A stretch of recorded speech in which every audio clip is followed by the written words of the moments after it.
नमस्ते दोस्तों। 10 मई की शाम को भारत पाकिस्तान संघर्ष में एक सीज फायर की घोषणा हुई।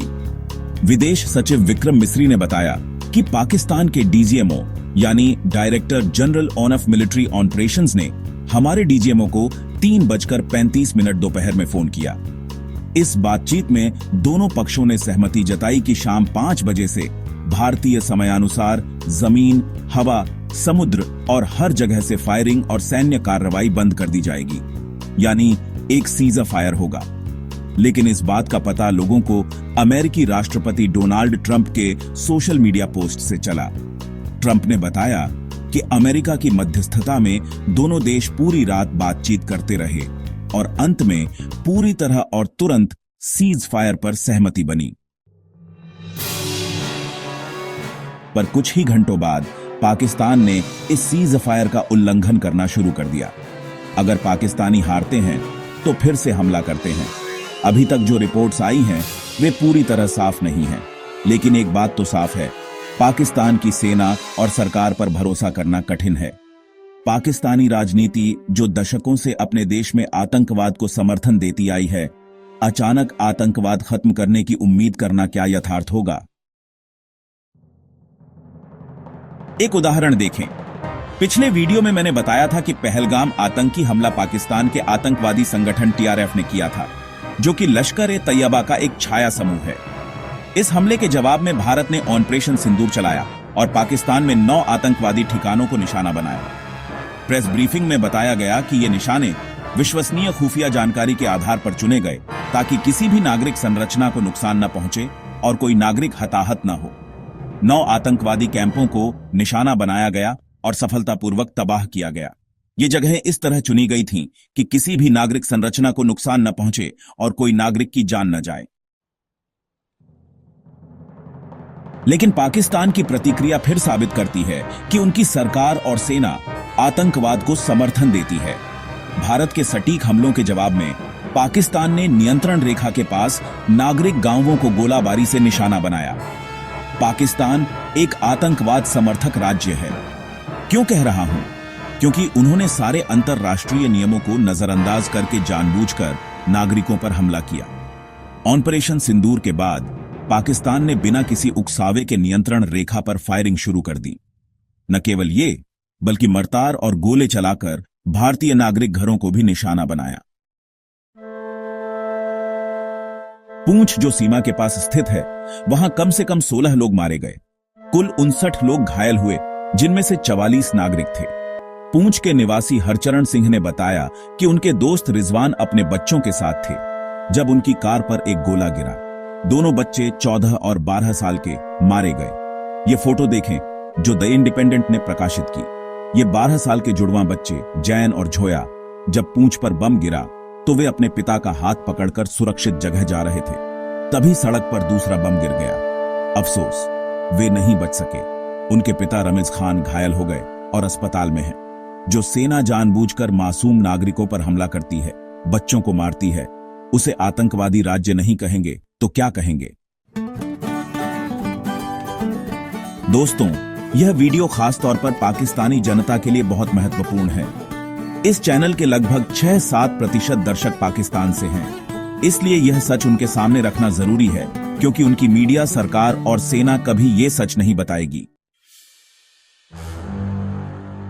अब चलते हैं ऑपरेशन सिंदूर में निशाना बनाए गए 9 आतंकवादी ठिकानों पर। मुड़के में मार्कज तैयबा था, जहां हाफिज सईद का हेडक्वार्टर था। हाफिज सईद को 2008 में यूएन ने आतंकवादी घोषित किया था।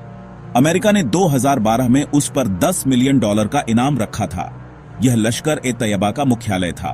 दूसरी जगह मार्कज सुभान अल्लाह थी, मसूद अजहर का अड्डा। 2019 में यूएन ने उन्हें भी आतंकवादी घोषित किया।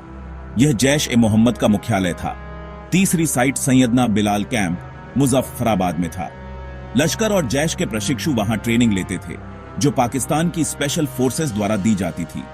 चौथा साइट सावई नाला कैंप मुजफ्फराबाद में था। वहां पहलगाम हमले में शामिल आतंकवादियों को ट्रेनिंग दी जाती थी। बाकी 5 साइटें भी इसी तरह थीं।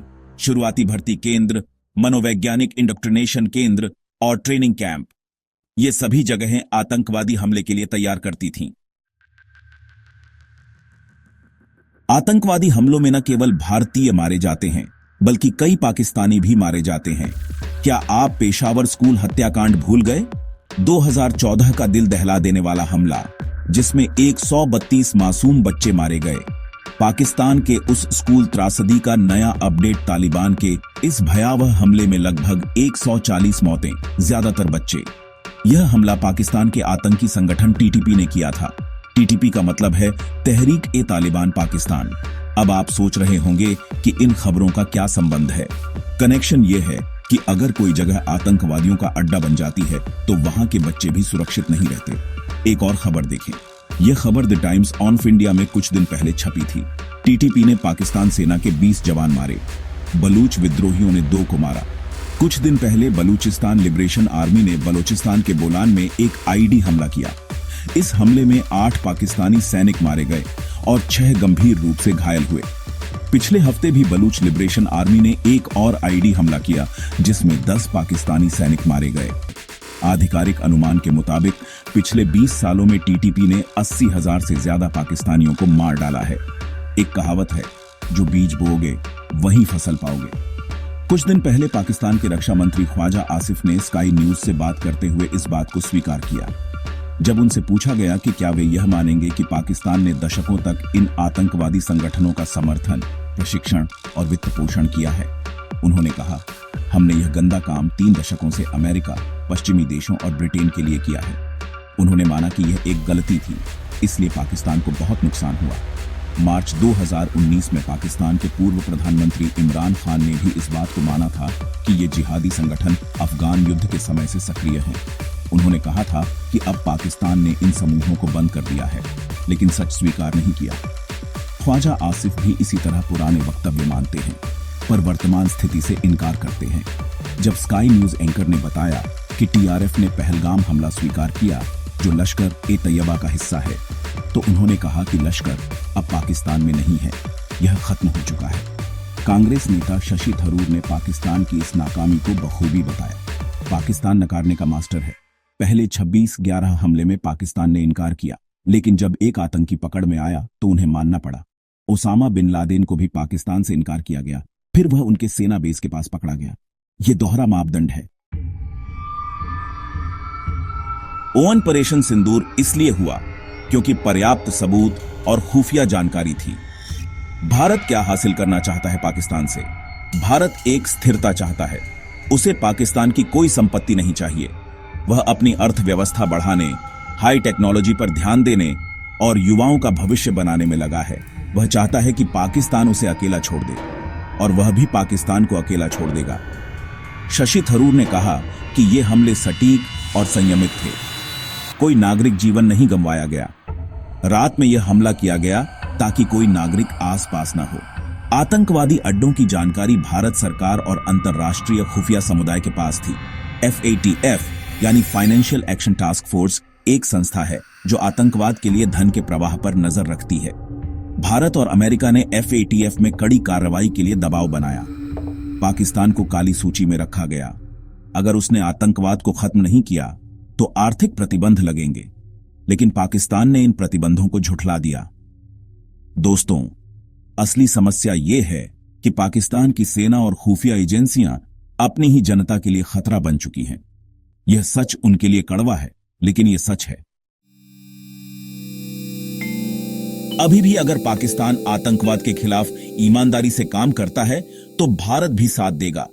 पर जब तक पाकिस्तान आतंकवादियों को पालता रहेगा, भारत को हर बार ऑपरेशन सिंदूर जैसे सटीक जवाब देना होगा।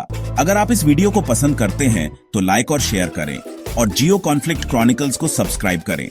अगले वीडियो में हम देखेंगे कि भारत के पास और कौन कौन से हथियार हैं जो पाकिस्तान को जवाब दे सकते हैं। धन्यवाद।